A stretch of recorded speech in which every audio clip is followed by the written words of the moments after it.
Hello, thank you for tuning in. This is the Diaspora Panel, the voice of the diaspora. I have with me Mr. Ola Lawal, who is based in Calgary, Canada. Mr. Lawal, you are welcome to today's meeting. Thank you for having me, and good day to our viewers. I have Mr. Ademola Disa, who is based in UK, United Kingdom. Thank you for coming to today's meeting. Thank you so much. It's nice being here. I also have Mr. Olatan Digba, based in New Jersey, in America. Mr. Digba, you are welcome to today's meeting. Yes, my pleasure being here this evening. My name is Dejolaya. I'm your host. I am in the Republic of Ireland. Thank you so much, all our viewers. Thank you for sticking with us. Thank you for all our new subscribers. We appreciate you and welcome you to the Diaspora family. We thank all the people who commented, and we love your comment, and we will continue to respond to your comment as soon as we can. Please share this video and all our other videos so that other people can benefit from it. And please, if you like our video, put a like on it and all our videos so that it will show YouTube that we are doing a good job. Today, we're going to be talking about the People's Democratic Party. The People's Democratic Party. They seem to be in the news for all the wrong reasons. In the last few months, it looked like they've resolved their problem. They have agreed on the chairman, on the secretary, and they seem everything is going very well. They've decided to have a convention in Ibadan. But just in the last few days, it looked like the PD has run into another roadblock. As a former governor, Sule Lamido, I think of Jigawa State, has gone to court to stop the Ibadan Convention, as he was not allowed to buy the form to vie for the chairmanship of the party. There's also the suspension and counter-suspension from different sides of the party. And this is a party that used to be called the biggest party in Africa. Sure. It was said that Atiku was PDP's problem. Atiku is no longer in PDP. They're still having problem. They said it was Wike that was the problem. Is Wike now the cause of this current problem? That you have zoned the president, the chairmanship of the party to a particular zone, the north. And somebody from the north say, I want to buy a form. And you're saying you can't buy a form. So is the problem in PDP a Nigerian problem eventually? A problem of people who say they're the Democratic Party who are not democratic? Yeah, thank you very much. To kind of set the context, Sule Lamido sued both the PDP and INEC, seeking to stop the party's national convention because he claims he was denied the nomination form for national chairmanship. That is significant because he is not only challenging the party, he is actually also escalating the issue to INEC. Now, what we have in our hands is a party whose internal mechanisms are now being publicly challenged. Its constitution, its convention process, candidate access, and all of those. I think Sule Lamido's suit includes claims of violation of internal party rules. This spells big problem for the PDP. Some of the key party figures have warned that taking the party to court instead of resolving the issue internally could draw sanctions. I think I've said this many times on this platform that for me, I think the PDP is done as a political party. They have not functioned in the last, 2 years as a proper opposition party. We are beginning to see more things coming out where members are now publicly challenging, party structures. Before it was Atiku. I would say that these problems were started by the Atiku campaign for the 2023 election. And what we are seeing is the party further disintegrating Wike being held responsible for a lot of the chaos that has happened in the party, it is not getting better. Sule Lamido now is a new phase of, more fractions occurring in the party. And for me personally, I don't think it is going to end very well for the PDP. I think this is going to create further chaos. More internal stakeholders are going to become more disenfranchised. And what is likely going to happen is that more members are probably going to leave. When I say more members, I mean the remaining members from all that has happened since Atiku, took the presidential ticket for the 2023 election. Many of those that are remaining are going to eventually leave the party and go to other parties where the grass may seem greener on the other side. Thank you very much. Okay. So, Lighter, what I'm thinking is that we are now at the tail end of 2025.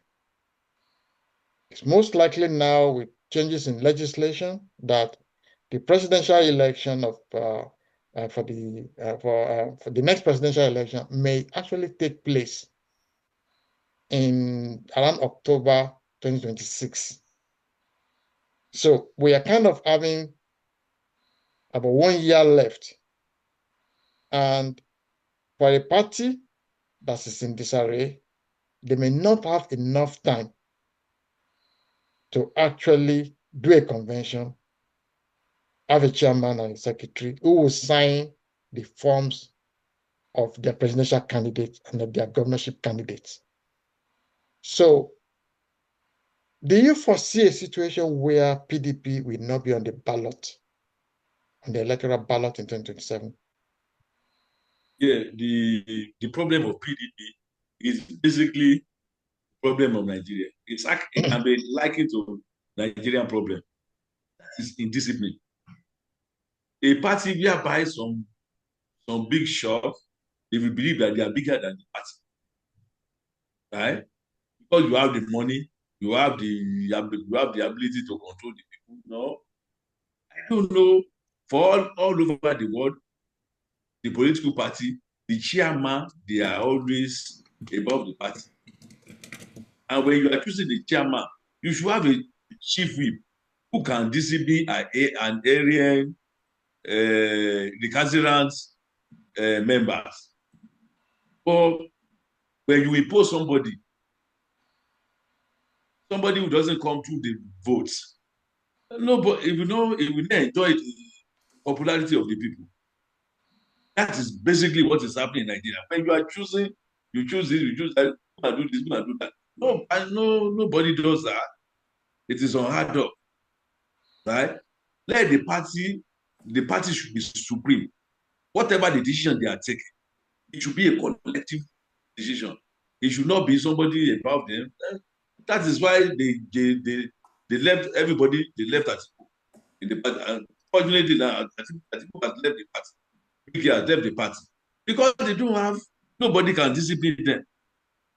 They are above the law. They are above the party because they are sponsoring the party. So nobody can. The chief whip doesn't have a say. The chairman doesn't have a say because they impose the chairman, right? When the political party they have a structure, then things like this should not be happening. We remember why the 79 election, right? 83, we have the people like Beredes and Sakinoye. They wedded a lot of power.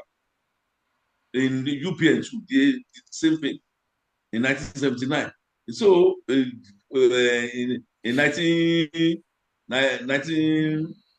when Obasanjo was sworn in, 1979. I mean, 19, what was that? When Obasanjo was sworn in? 1999. I say, so these are the things. For a lot of people, now, the PDP is balkanized. Ordinary chairmanship, they can't agree among themselves. To say, okay, this one will be the chairman, this one will be the executive. We should put it to vote. So when they put it to vote, not that everybody will get, okay, this is the one that, this is the person that, that win the election. Then we should support him. But an instance whereby you impose somebody, nobody wants to be cheated.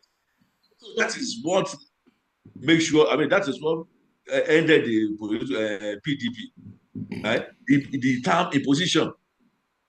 And you sponsor people, you sponsor this, you sponsor that. You believe that all these people you sponsor, you have a fan group over there. So a lot of people, so the PDP, they've scattered already. And what is remained of them now are now going to court, and they should not hold a neck meeting. So it's wrong. So they don't see, I don't see them as serious. The definition of political party is organized group of people agree upon a principle on which the national interest of the people might be served. Okay. But these people are serving themselves, not the interest of the people. They are serving the big spender. Okay. So, in short, PDP is gone and dead and buried. Thank you. Thank you very much. Demola, with all the governors seems to be added into APC, it's looking to me like by the end of the day, there might be only one governor standing who is not going to go into APC. Possibly, the governor of Bauchi State. That is the only governor that looks to me like they're going to stand to the end. So if you have a scenario where 35 state governors are in the APC, one governor in PDP, no governor in Labour Party. I'm told that Alex Otti is preparing to cross over. Governor Bayelsa State, forgotten Doye Diri, is planning to cross over. Osun State Governor, as tried several times, is still trying to cross over. So if APC has 35 governors, even if they have 30 governors before the election in 2026, or even if it's in 2027, how will that help Bola Ahmed Tinubu and the APC in the election 2027? Thank you, Deji. 35 or 36 or 31 or 30 or whatever, Bola Ahmed has already done his own work, even without the crossing or defection of the governors. He has also shown himself to be a performing president, and people are gradually seeing the dividend of democracy. So with or without any defection, all these defections, he will have still have it. They having this defection not because they want to usurp the parties, but not to allow them to fall into the hands of ADC. It's just to deny ADC the opportunity to have them falling into the hands of ADC. Now, why is PDP like this? Because one would have expected that over the years with all this problem, that PDP will have learned their lesson and will have reformed and take a new leaf and try to insert themselves or to come alive from the land of the dead. But it seems they are going deeper into the depth of death. Mm. Now, they are leopard that never change its skin. They cannot do without manipulation. The crisis in PDP now is because of power tussle. And people are not trying to flex their power by their ability to lure people to their side, but by manipulation. what the fight there is, people, they are having this power struggle between the National Working Committee have divided into two. The Nanacha chairman, Damagu, is on one side, and the National Secretary, Anyawu, is on the other side. And they are split other members of the National Working Committee almost into equal half. So each undermining each other, but together they are undermining the party. They went to court, they cannot agree on who is the legal representative of the party. They want to have the convention. There is dispute on who summoned the convention. A party where the national chairman, the two key positions that's supposed to be the pillar of the party are not working together is doomed. It cannot survive. Yeah. So if you want to show your strength, show it by going to the grassroots, rally your people around, bring them to the convention, rather than trying to manipulate the process of the convention. They try to manipulate the process of the convention by trying to rig and say that we have consensus, and then they disallow some people from doing nominating people to the convention, delegate to the convention, and you want those people to keep quiet. Is pure fraud. Okay. If they don't have honesty and sincerity of purpose, that party will never rise from the land of the dead. If they are gone and sealed forever. Yeah. They need to sit down together. They need to come back to their senses. Otherwise, PDP will not have any nomination at any level for any political position in 2027. Thank you very much. So I want to say a big thank you to Mr. Ademola Adisa, all the way from the United Kingdom. Thank you so much for appearing today. Thank you so much. Nice to be here. To Mr. Olaitan Adediba from the United States of America, thank you so much for coming today. Thanks for having me. And to Mr. Ololawal from Canada, thank you for coming today. Thank you for having me. To all our viewers, thank you for sticking with us. We'll see you again in the next video. God bless you and goodbye.